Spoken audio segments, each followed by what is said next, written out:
Thôi. Thôi. Mama. Thôi về tu. Thôi về tu pì mama.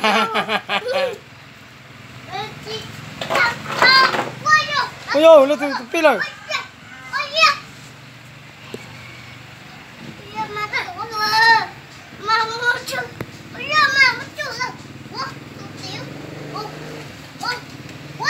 Tỏ lộ chị ấy luôn.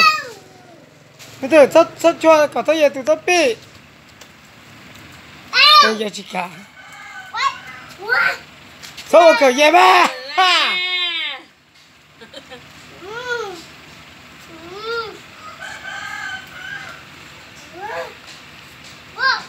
Mama, ye tu sẽ sai.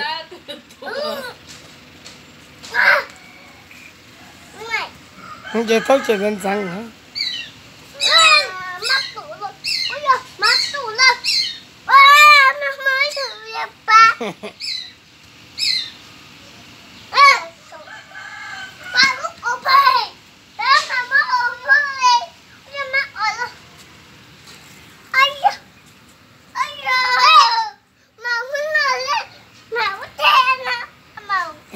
Wow. Yo. Tập.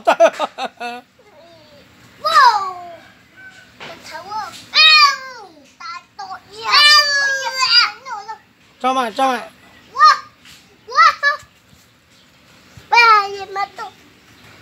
Thôi gì đó, tao có gì đó.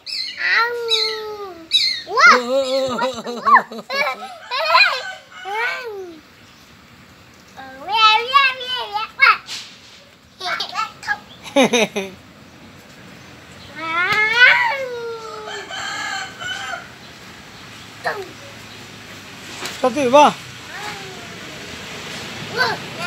Ôi ôi, vậy tôi vậy mất kỳ rồi. Cho có tỏi nước ta va. Ôi, một rốt khổ ơi.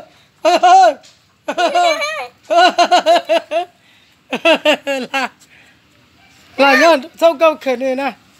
Là phong không à? Nhá là rốt khổ.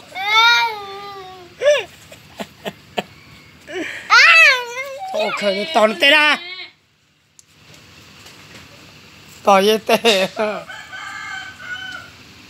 Chú sắp bỏ khởi nữa.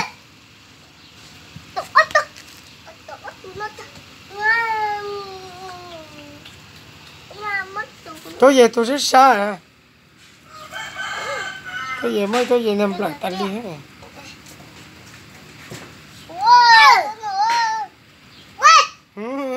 Giờ mà to vậy. Cái khát thắng á, cái thông nào. Cái to cái khát thắng. Sắp bỏ cái khởi vậy nè.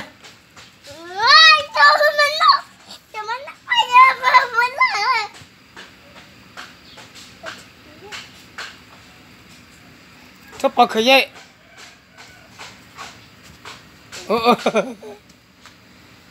Vậy tôi chỉ bưng từng tiền của hả?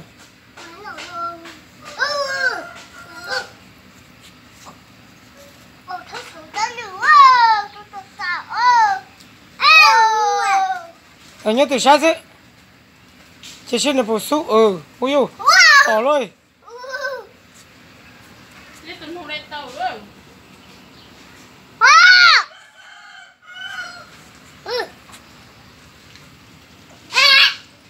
Ôi dồi. Cái mày thâu liệt ở nó luôn. Chứ lúc cái mày thâu liệt ở nó thế luôn.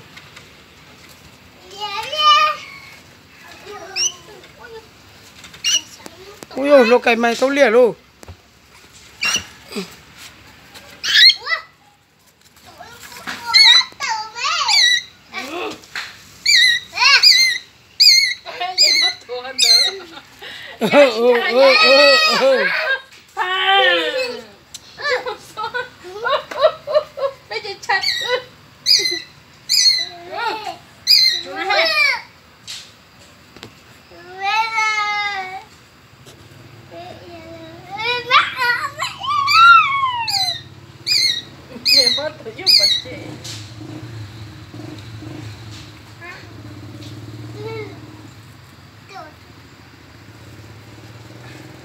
à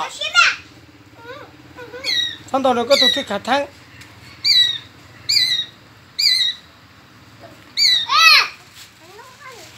thôi nó thằng khỉ nào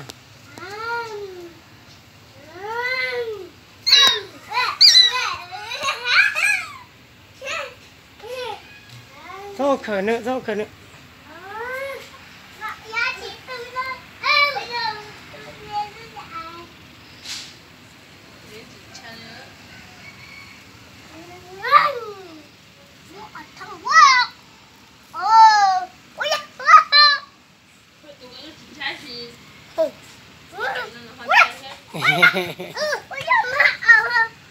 vô